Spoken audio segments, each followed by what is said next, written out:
ধরেন আপনাকে আপনার ড্রিম ল্যাপটপ কাস্টমাইজ করার সুযোগ দেওয়া হলো, কোনো বাজেট লিমিটেশন নাই। তো স্বাভাবিকভাবেই আপনি কি করবেন? মার্কেটের সমস্ত বেস্ট কম্পোনেন্টস গুলোই সিলেক্ট করবেন অবশ্যই। আর এই ল্যাপটপটা হচ্ছে সেটাই। This is Asus ROG Strix Scar 18 2025 model number G835।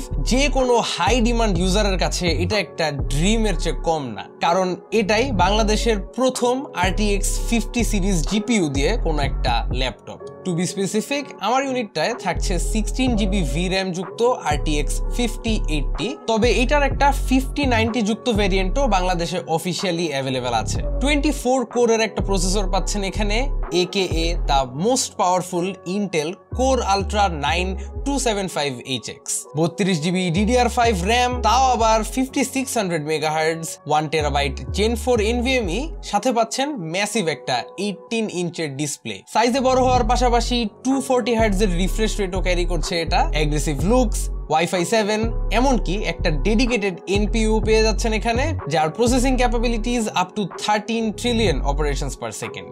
সব মিলায় একটা বিস্ট বলা যাচ্ছে এটাকে। তবে শুধু স্পেক্সই না, তারা কিছু ইনোভেটিভ ফিচার্সও এখানে ইমপ্লিমেন্ট করেছে, যেমন এই ল্যাপটপটার upgradeability is one of the best. কারণ আমার দেখা এই প্রথম কোনো ল্যাপটপের রিয়ার শেলটা খুব সিম্পলি আপনারা বাসায় বসেই ডিটাচ করে নিতে পারবেন without any kind of tools, এবং র্যাম এবং স্টোরেজ খুব ইজিলি সোয়াপেবল অথবা আপগ্রেডেবল, এন্ড খুব ইজিলি এটাকে আবার স্লাইড ব্যাকও করতে পারবেন। আর সবকিছুই বিবেচনা করে এটা আসলে খুবই স্পেশাল একটা ডিভাইস। এত স্পেক্স শুনে আই গেস সবারই প্রাইসটা জানতে ইচ্ছা করতেছে, সেটা আমরা একটু পরেই বলবো। কিন্তু তার আগে থ্যাঙ্কস জানাতে চাই Asus বাংলাদেশকে আমাদের কাছে এই ল্যাপটপটি টেস্টিং পারপাসে সেন্ড করে দেওয়ার জন্য। Strix Scar 18 এর একটা আনবায়াসড এন্ড আনফিল্টার্ড রিপোর্ট আপনাদের কাছে প্রেজেন্ট করতে চলেছি আমি কাইফ, আপনারা দেখছেন টেক স্যাভেজ। শুরুতেই দেখে আসি আনবক্সিংটা।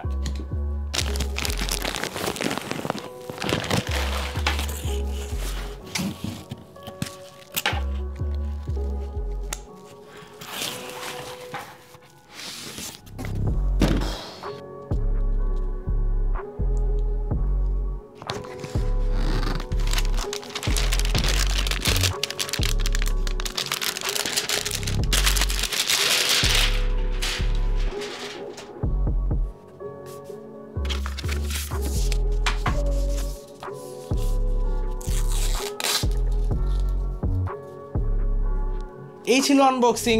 এখন কথা বলবো আউটলুকস নিয়ে। শুরুতেই আমরা আসি এটার ডিজাইন নিয়ে। এই ল্যাপটপটার লুকস ডিসক্রাইব করতে একটা ওয়ার্ড এনাফ না, দুই ওয়ার্ডে বলবো যে it's aggressively elegant. ROG Strix Scar 18 2025 এর ডিজাইনটা ফুললি ফিউচারিস্টিক গেমিং ভাইব দেয় with RGB lighting, translucent accents আর শার্প এজেস। টপ লিডে থাকা RGB লিড ROG লোগোটা পুরাই প্রিমিয়াম একটা ভাইব দেয়। RGB যখন অফ থাকবে এটা একটা মিরর লাইক ফিনিশে এসে পড়ে।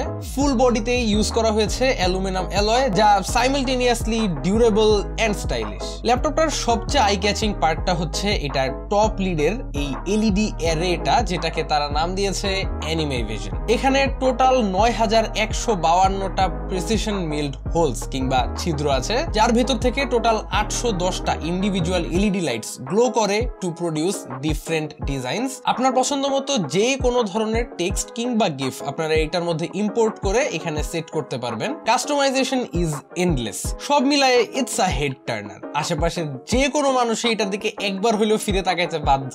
আর যারা এত ফ্ল্যাশি লুক চাচ্ছেন না, তারা জাস্ট সবগুলো RGB ইজিলি অফ করে দিতে পারবেন to have a very low profile look. ল্যাপটপটা খুলেই চোখে পড়বে এটার পার কি RGB ব্যাকলিট কিবোর্ডটা, not just flashy but also highly functional. Gaming and productivity দুই ক্ষেত্রে একটা স্মুথ এক্সপিরিয়েন্স দেয়। আর Asus এখানে একটা ফুল সাইজ কিবোর্ড দিয়েছে, যা আই থিঙ্ক সবাইকেই বেনিফিট করবে। Asus এখানে ইমপ্লিমেন্ট করেছে তাদের ওভার স্ট্রোক টেকনোলজি, যেটাই কিনা তারা কি প্রেস গুলোকে ফুললি বটম আউট হওয়ার আগেই রেজিস্টার নিয়ে নেয়, যাতে একটা ফাস্টার এন্ড স্ন্যাপি রেসপন্স আপনারা পান ওয়াইল গেমিং। এটা অবশ্যই আপনাকে একটা কম্পিটিটিভ অ্যাডভান্টেজ তো দিবেই, তাছাড়া একটা বিশাল বড় ট্র্যাকপ্যাড তারা দিছে। এখন গেমিং এর জন্য আপনি ট্র্যাকপ্যাড ইউজ করেন কিংবা না করেন, একটা বিশাল ট্র্যাকপ্যাড থাকা ইজ জাস্ট সো ফান। ল্যাপটপটার সাথে ইন্টারঅ্যাক্ট করতে আসলে অনেক বেটার লাগে। তাছাড়া দা ক্লিকস আর ভেরি নাইস। তা বাদেও একটা বিষয় না বললেই না যে এখানে যেহেতু তারা একটা ফুল সাইজড কিবোর্ড দিয়েছে, এটা কিন্তু সবাইকে কম বেশি বেনিফিট করবে। তাছাড়াও দেখলাম ল্যাপটপটার ডিসপ্লে হিঞ্জটা অনেক রিইনফোর্সড এন্ড খুবই সলিড, যে কোনো পজিশনে খুব ইজিলি হোল্ড করতে পারছিল নিজেকে। ওপেনিং অ্যাঙ্গেলটাও আমার কাছে ঠিকঠাকই মনে হয়েছে, এর চেয়ে বেশি যাওয়ার আসলে দরকার নাই। ডিসপ্লেটা ফিলস স্টাডি, কোনো ফ্লেক্সিং বেন্ডিং তেমন নাই বললেই চলে, আর ওয়াবলও নাই। Moving on to the ports, এখানেও কোনো কম্প্রোমাইজেশনস আমি পাই নাই। রাইট সাইডে আছে দুইটা ইউএসবি টাইপ A 3.2 পোর্ট, এগুলো থেকে ম্যাক্সিমাম 10 Gbps ডাটা ট্রান্সফার আপনারা করতে পারবেন। অপর পাশে শুরুতেই থাকছে পাওয়ার ইনপুট, তারপর একটা RJ45 ল্যান পোর্ট, যা গেমিং ল্যাপটপ হিসেবে একটা must.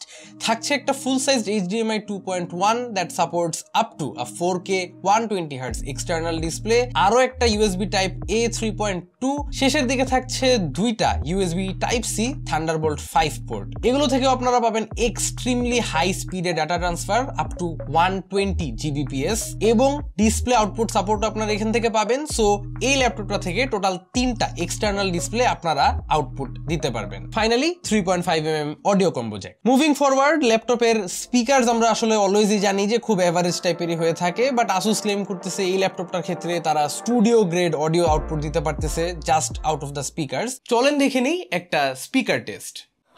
Right now, 100 million radiation-blasted, flesh-eating flies are raining down over the jungles of Panama to commit a genocide that can never end. Their tiny bodies are rebuilding a wall of flesh that protects an entire continent.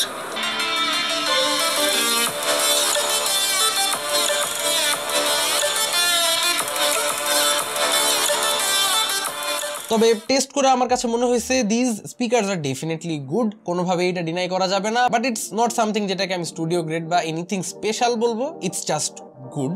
এমনিতে ভাল লাগলো যে তারা ল্যাপটপটার মধ্যে quad স্পিকারের একটা layout দিয়ে surround সাউন্ডের একটা ফিল দেওয়ার চেষ্টা করছে, তো সব মিলাই ইটস ডিসেন্ট। যাই হোক, ডিসপ্লের পার্টে যদি আসি, it's just another number game. 18 ইঞ্চের বিশাল নেবিউলা ডিসপ্লে, মানে শুধু বড়ই না, 2560x1600 অর্থাৎ quad HD plus 2.5K resolution নিয়ে আসে একদমই razor sharp visuals, and 240Hz refresh রেটটা is like the icing on top. Perfect একটা কম্বো আমার কাছে মনে হয়েছে, 2.5K with 240Hz refresh rate. এখন অনেকেই বলবেন যে গেমিং এর জন্য এত হাই রেজলিউশন আসলে কেনই বা দরকার। আমার কাছে মনে হয় যখন আপনি 5080 মতো একটা জিপিইউ দিয়ে একটা ল্যাপটপ নিচ্ছেন, তখন এটাকে লিমিট পর্যন্ত পুশ করা আপনার অবশ্যই উচিত। তো একটা 2.5K রেজলিউশন ডিসপ্লে থাকায় you can really push this GPU to the limits.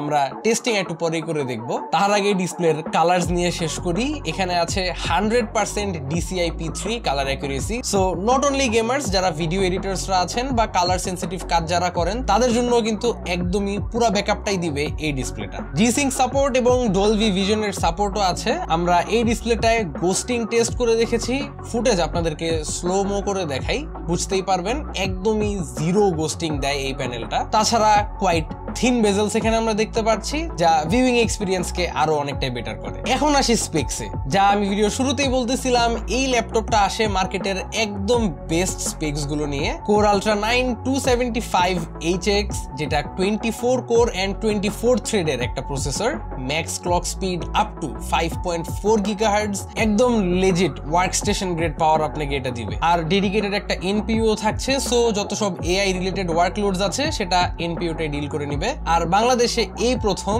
NVIDIA RTX 5080 GPU দিয়ে এটা একটা ল্যাপটপ। 16GB GDDR7 এই গ্রাফিক্স কার্ডটার মার্কেটে প্রাইসই 2 লাখ টাকার বেশি। AAA games, 4K editing, 3D video rendering, AI ওয়ার্কলোডস, ভাই সবকিছুই এর কাছে দুধ ভাত। আর এসবের পাশাপাশি রে ট্রেসিং এন্ড DLSS 3.5 এর সাপোর্ট এখানে আছে। বাদবাকি স্পেক্স বলতে বিল্ট ইন ভাবে আপনারা 32GB RAM এখানে পাবেন, 5600 MHz। তবে আমার কাছে মনে হয়েছে সবকিছুই যেহেতু বেস্টটাই দিচ্ছে, র্যামও এখানে আরেকটু হায়ার বাস স্পিডেরটা দেওয়া দরকারটাই ছিল, because if everything is the best then why not the RAM. যাই হোক, ইটস নট লাইক যে খুব বেশি কোনো ডিফারেন্স এখানে মেক হয়ে যাচ্ছে, বাট স্টিল নাম্বার গেম যেহেতু এখানে তারা খেলতেছেই, এখানেও খেলতো। এনিওয়েজ, প্রাইমারি স্টোরেজ হিসাবে থাকছে 1TB Gen 4 SSD। এই SSD-টাকে আমরা বেঞ্চমার্ক করে রিড স্পিড পেয়েছি 6800 MBS আর রাইট স্পিড পেয়েছি 5800 MBS। Gen 4 NVMe হিসাবে these are quite close to perfect read write speed, so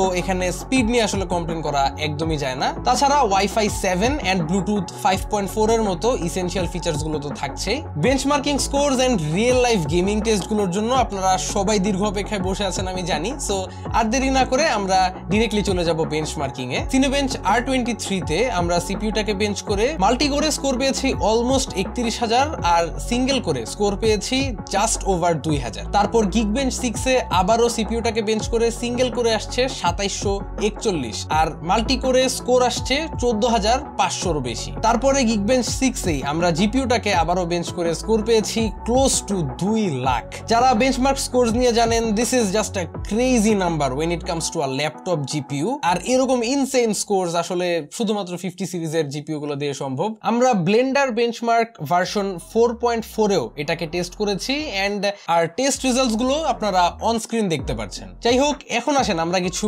latest and well known AAA titles benchmark করে দেখি। ফার্স্টেই ঢুকে গেলাম ফোরজা হরাইজন 5, আমার one of the most favourite games. Quad HD plus অর্থাৎ 2.5K রেজলিউশনে run করে আমরা এক্সট্রিম গ্রাফিক্সে 140 থেকে 170 রেঞ্জের মধ্যেই এফপিএস কে ওঠানামা করতে দেখেছি। তারপর চলে গেলাম মার্ভেলস স্পাইডারম্যান রিমাস্টার্ড, এটায় ম্যাক্স গ্রাফিক্সে আমরা 120 এফপিএস এভারেজ পেয়েছি। তারপর আমরা চলে গেলাম এই যুগের one of the most demanding games ghost of Tsushima, এটাকেও কোয়াড এইচডি প্লাস রেজলিউশনে রান করে ভেরি হাই গ্রাফিক্সে আমরা 75 এফপিএস এর মতো এভারেজ পেয়েছি। এর চেয়েও টুকটাক বেশি ছিল, 100-র কাছাকাছিও টাচ করছে, বাট স্টেবল বলতে গেলে আমরা 75 এর কাছাকাছি পেয়েছি। Although quad HD plus resolution বিবেচনা করলে এটা একটা ইনসেনলি হাই এফপিএস। তারপর এসে গেলাম ওভারওয়াচ 2 তে। কোয়াড এইচডি প্লাস রেজলিউশনে গেমটাকে দেখতে জাস্ট মারাত্মক ভালো লাগতেছিল। এপিক সেটিংসে এই গেমটায় ম্যাক্সিমাম যেটা এপিক সেটিংস, সেখানে আমরা 180 থেকে 200 এফপিএস এভারেজ পেয়েছি। আর জাস্ট ফর দ্য কালচার আমরা জিটিএ 5 ও রান করে দেখছি and as expected maximum 188 FPS আমরা পেয়েছি। আর কোয়াড এইচডি প্লাস রেজলিউশনে জিটিএ 5 রান করাটা was no big deal for the laptop. যাই হোক, আমরা সমস্ত গেমিং বেঞ্চমার্ক গুলো রান করার সময় জিপিইউ টেম্পারেচারটা মনিটর করেছি। ফুল লোডের আন্ডারে ম্যাক্সিমাম 80 ডিগ্রি সেলসিয়াস এই জিপিইউ টেম্পারেচারটা হিট করছে। তবে মজার পার্টটা হচ্ছে যে লোড সরায় নেওয়ার সাথে সাথেই জিপিইউ টেম্পারেচার অনেক র্যাপিডলি ড্রপ করে, যা দেখতে আসলে খুব স্যাটিসফাইং। যাই হোক, ফাইনালি ব্যাটারি লাইফ নিয়ে আলোচনা করতেই হয়। আর এই বিশাল সাইজের ল্যাপটপটার ব্যাটারি নিয়ে আমি আসলে কিছুটা কনফিউজড, কারণ এই ল্যাপটপটায় আছে 90 ওয়াট আওয়ারের একটা ব্যাটারি, সাথে আছে 380 ওয়াটের একটা এসি অ্যাডাপ্টার, যেটা দ্বারা 30 মিনিটসে আপনারা এই ল্যাপটপটাকে 50% চার্জ করে ফেলতে পারবেন, উইচ ইজ কোয়াইট ইমপ্রেসিভ। তাছাড়া টাইপ সি পিডি চার্জিংও অ্যাভেলেবেল আছে। এখন ব্যাটারি ব্যাকআপ নিয়ে যদি বলি, ফুল লোডে যদি আপনারা গেমিং করেন, মানে এই সমস্ত আরজিবি লাইট টাইট জ্বালায় রেখে যদি গেমিং করেন ওয়াইল বিং এট 2.5K রেজলিউশন 240 হার্টজ, এরকম অবস্থায় থাকলে ব্যাটারি ব্যাকআপের অবস্থা একদমই বাজে হয়ে যায়। হয়তো 1-1.5 ঘন্টা যেতে পারবেন, এর বেশি আর না। এন্ড দ্যাটস কোয়াইট অবভিয়াস, কারণ RTX 5080 জিপিইউটা খুবই বেশি পাওয়ার হাংরি এন্ড তার পাশাপাশি ডিসপ্লেটাও এত হাই রেজলিউশনে রান করলে অনেক ফাস্ট ব্যাটারি ড্রেন হয়।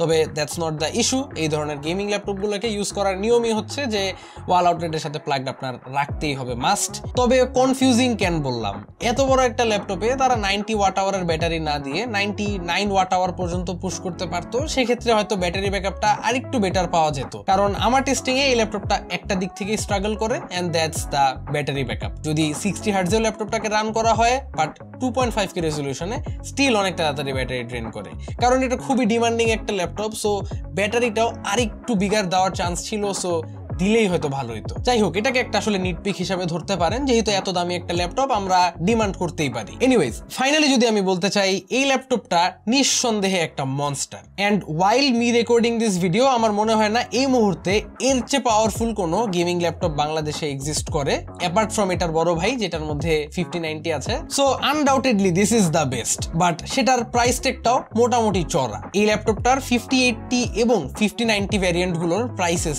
আসুস বাংলাদেশ থেকে কনফার্ম করা হয়েছে। G835LW যেটা আমার হাতে আছে 5080 ভ্যারিয়েন্টটা, এটার প্রাইস হচ্ছে 4,87,990 টাকা। হ্যাঁ, হয়তো অনেকেরই নাগালের বাইরে এই ধরনের একটা ল্যাপটপ, বাট যারা অ্যাফোর্ড করতে পারবেন তাদের জন্য it's not a bad deal, cause যেরকম স্পেক্স একটা ল্যাপটপে তারা দিছে, এটা এক কথায় ড্রিম স্পেক্স। তাছাড়া G835LX যেটা মানে 5090 ভ্যারিয়েন্ট, ওইটার প্রাইস হচ্ছে 6,49,990 টাকা, বেসিক্যালি 6.5 লাখ টাকা বলতে পারেন। ওইটা আমার কাছে একটু এক্সেস মনে হয়েছে। মানে হ্যাঁ 5090 in itself is a very expensive GPU, অর্ধেক দাম তো জিপিইউতেই যাচ্ছে, তবে স্টিল আমার কাছে মনে হয় এই 5080 ভেরিয়েন্টটাই একটা better deal for most people. তো আমার পার্সোনাল সাজেশন যদি চান আমি বলবো 5080 ভেরিয়েন্টটার দিকে যেতে। অ্যান্ড অ্যাজ ইউজুয়াল আসুসের সমস্ত ল্যাপটপসগুলোর সাথে এই ল্যাপটপটাতেও পাচ্ছেন 2 years of official international warranty and 1 year Asus perfect warranty. আর আসুসের এই 1 ইয়ার পারফেক্ট ওয়ারেন্টিটাকে আমি কাইন্ড অফ একটা 1 ইয়ার ইন্স্যুরেন্স হিসাবে দেখি। সো এরকম ধরনের একটা এক্সপেন্সিভ ল্যাপটপের ক্ষেত্রে আমার কাছে মনে হয় এটা একটা বড়সড় অ্যাডভান্টেজ। এনিওয়েজ, এই ছিল আসুসের ROG Strix Scar 18 2025 নিয়ে আমার সমস্ত অবজারভেশনস এন্ড মতামত। বিস্তারিত জানতে পারবেন আপনারা ডেসক্রিপশন বক্সে। ভিডিওটা ভালো লেগে থাকলে চ্যানেলে সাবস্ক্রাইব করতে ভুলবেন না। আশা করি আবারও দেখা হবে আগামী কোনো ভিডিওতে। Till then, have a nice day, piece.